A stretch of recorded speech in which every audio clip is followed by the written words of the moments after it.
Introducing two crazy adventurers, Leate and Paul. Where will they go beyond Boston downtown? Good morning and bon dia from Boston with fellow adventurer Leate. And we're not in Brazil, but we're wearing Brazil weather clothes, aren't we? Yeah. What were we thinking? We're on bikes. Leate is not a cycling veteran in Boston or anywhere. First time in Boston doing this. Watch this space. I trust you, Paul. He trusts me. Yeah.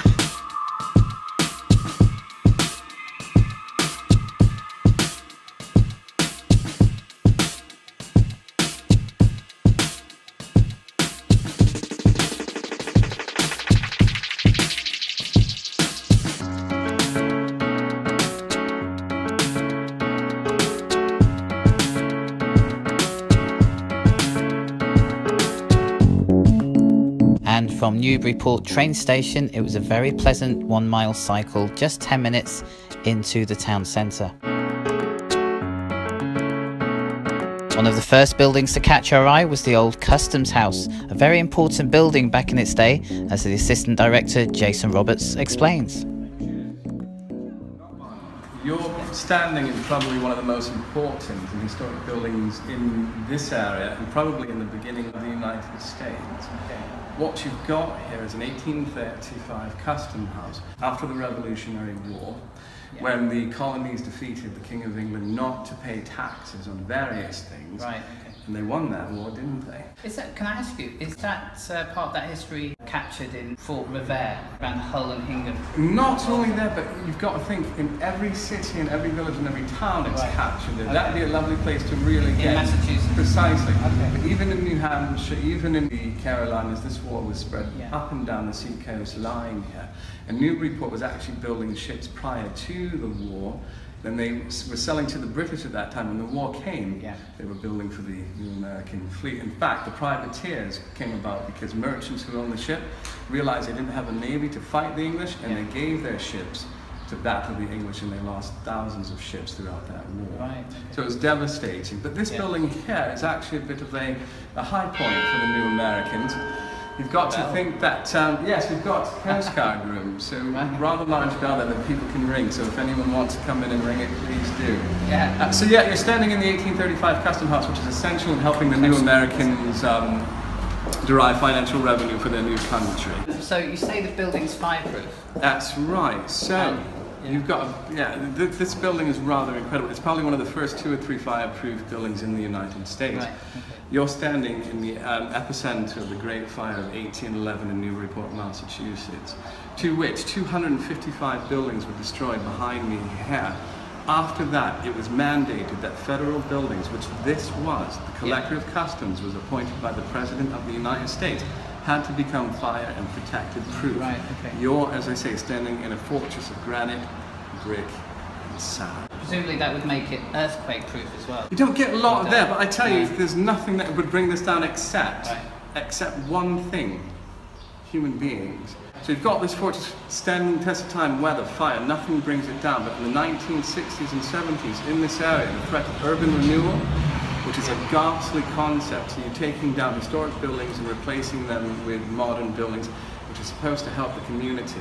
Well, this building was slated in sort of 1975 to be coming down for a modern mall. Oh, goodness me. That's right. So the only thing that would have brought this building down would have been human interference in that way. Right. But there was a small group of people called the Friend of the Merrimack Waterways, I believe, that stopped the multi-million-dollar developers save the city. I mean, that would be a tragedy with all the history. We wouldn't be standing here. No. So it would have been not only for that. So let's say this building comes down. They were going to take all the buildings in the center of the city down. Historic buildings that go back 300 years. They would have lost property value with a new mall here. The developers would have come back, purchased those as cheap as chips, taken those all down and built high-rises, warehouses, and parking garages. And gone the way of so many towns in That's America. right. In fact, you could drive 30 minutes from here and see 5 devastated cities that now have modern buildings. Goodness me.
Newburyport town centre in one of the most beautiful shops I've ever seen in my life. And they've got everything here. They've got lighting, they've got souvenirs like this. There we go. Beautifully painted pieces of wood. They've got embroidery. It's basically an Aladdin's cave for anyone who wants a unique souvenir from Newburyport.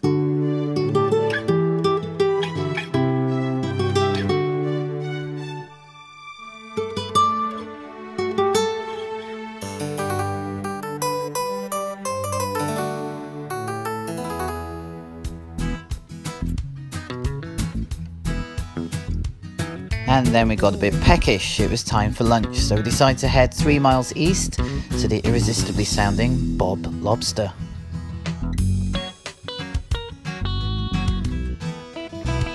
Cheers.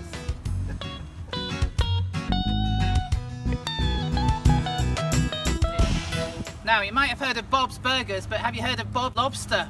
Here on the outskirts of Newburyport, 3 miles from the town centre, is this glorious, unpretentious seafood heaven. We have lobster. What else in New England? Sweet corn. And relatively nice weather.